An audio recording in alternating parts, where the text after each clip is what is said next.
vamos a meternos en un tema que anticipamos sumamente interesante, del que se va a hablar un montón a partir del 1 de marzo. Nosotros lo vamos a anticipar un poco acá. Tenemos a Mariano Gorinsky, aquí entre nosotros, es juez de la Cámara de Casación Penal, el segundo tribunal más importante de la Argentina. Es un hombre muy importante que nos visita, así que le agradecemos mucho la visita a él.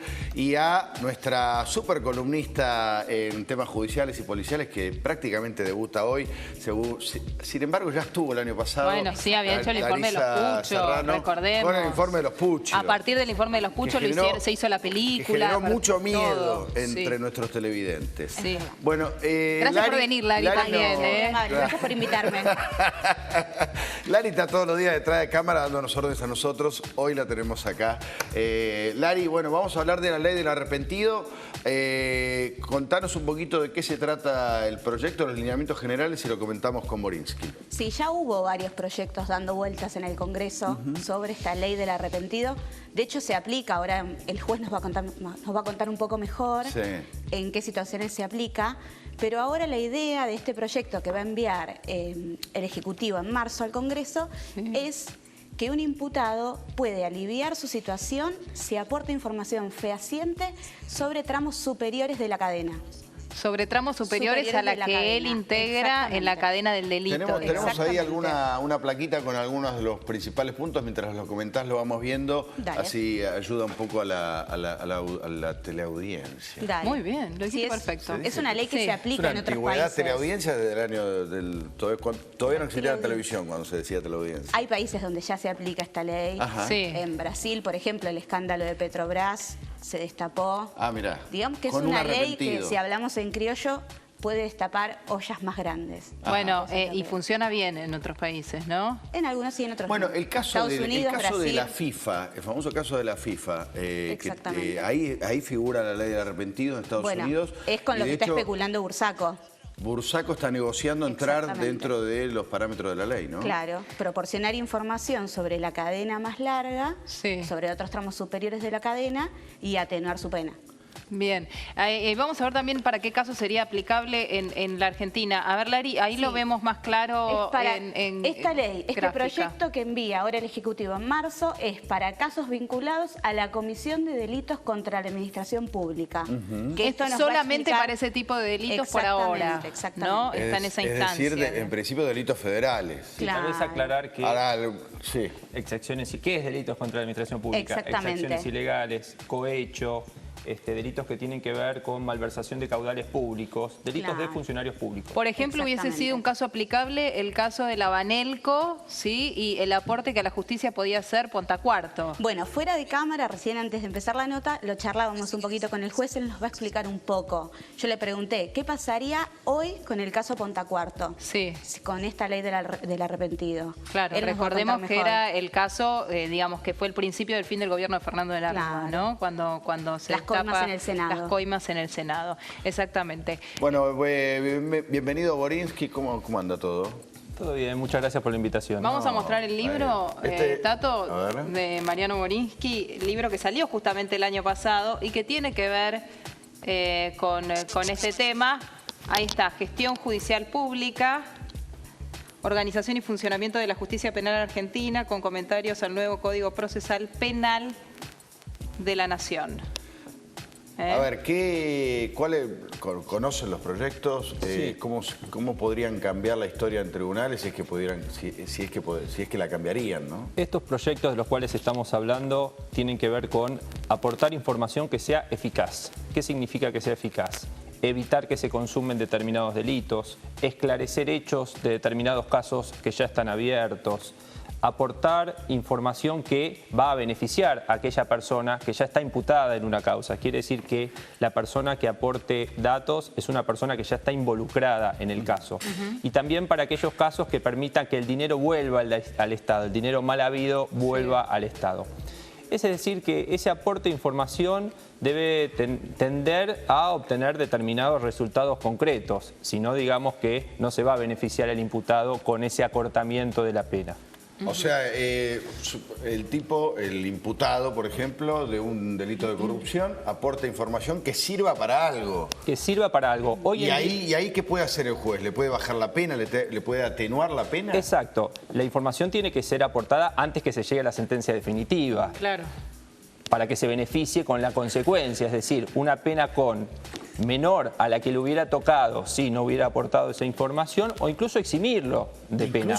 Incluso eximirlo. Así lo prevé la ley en el caso de narcotráfico, hoy vigente en la Argentina. Ajá. Cuando aporte datos que permite identificar a determinadas personas de la organización criminal, o cuando permite hacer allanamientos y secuestros de estupefacientes, habilita una atenuación de la pena e incluso una exhibición de la pena. En el caso de que permita, hablando en criollo, atrapar a los peces más gordos, digamos. Claro, bueno, lo que decía Larisa al principio, ¿no? Esto de las cadenas superiores, ¿no, Larisa? Exactamente. Y por eso... ¿Es posible aplicar una ley de este tipo hoy en Argentina con el sistema penal que tenemos? Es un conjunto de leyes. Es decir, cuando bien hablaste de Estados Unidos, en Estados Unidos el fiscal tiene un protagonismo más importante, claro, en lo que tiene que ver con la investigación, y tiene esas posibilidades del pre-bargaining, de acordar con el imputado, tiene unas facultades... Sí, porque negocia directamente. Tiene unas facultades que hoy este código, el vigente, en verdad cuando hablamos del vigente decimos hay un código vigente pero que todavía no está en funciones. No está en funciones porque se está postergando su implementación. De hecho, el gobierno lo quiere revisar a ese, exactamente. Y en ese código, ¿no? Uno de los, digamos, instrumentos útiles sería que el fiscal en la etapa de la investigación tenga mayores facultades para poder desempeñarse y para lograr una más eficaz administración de justicia. O sea, el que tendría que negociar con el imputado tendría que ser el fiscal. Y de acuerdo a lo que viene desde la ley madre que tomamos como antecedente, que es la de Estados Unidos, es en el marco en el cual un fiscal tiene un protagonismo mayor, que es lo que tiende el sistema acusatorio. ¿Y habría que hacer alguna otra modificación acá para que el fiscal pueda negociar directamente con el imputado? A ver, hay dos leyes, una que directamente le incorpora como una ley especial y otra que le incorpora directamente al Código Penal, que es otro de los proyectos que está en trámite. Tal vez como una norma general, la parte general del Código Penal podría ser de más utilidad porque le daría más facilidad de aplicación. Vamos a sumar a la mesa a Cristian Poletti. Él es abogado penalista, magíster en Derecho Penal y especializado en investigación científica del delito. Nos interesa, a ver, Poletti, gracias por venir. No, gracias por venir. ¿Cómo afectará esto desde el lado de la profesión? ¿Cómo afectará un proceso? ¿Aparecerán más pruebas? ¿No aparecerán? Yo lo escuchaba al doctor Borinsky, que conoce mucho del tema, no solo hoy como juez de casación, sino como un eficaz investigador, como fiscal. Y indudablemente hay dos grandes relatos acerca de la misma cuestión, ¿no? Pasa casi siempre en el ámbito del derecho, pero fundamentalmente con estas técnicas que se llaman técnicas especiales de investigación, que son resortes jurídicos que se utilizan para combatir un delito que con las técnicas usuales no se podían combatir. Indudablemente, como todas las leyes penales de emergencia, que se llama derecho penal de emergencia, aquel que aparece como resultado de un grito, ¿sí? De una necesidad. No puedo investigar a el Manipulite, por ejemplo, en los 90 en Italia. O ahora lo que estamos viendo con la delación premiada en el vecino Brasil. La realidad es que son técnicas que empiezan con mucho fervor. Los operadores las vemos con notable fervor, con ganas de que sirvan, pero yo ya he pasado por este proceso. Ustedes iniciaban la charla con uno de los más famosos arrepentidos, que fue Pontacuarto. Yo les agrego al colega, el doctor Tejeldín. Indudablemente no hemos tenido buenas experiencias. Sí, lo de Tejeldín fue otra cosa, porque a Tejeldín le pusieron plata para que dijera tal cosa, ¿no? Sí, pero bueno, todo en el marco de una legislación de emergencia, si ustedes quieren, que tiene una ligazón bastante importante con los criterios filosóficos que marcan esta misma, ¿no?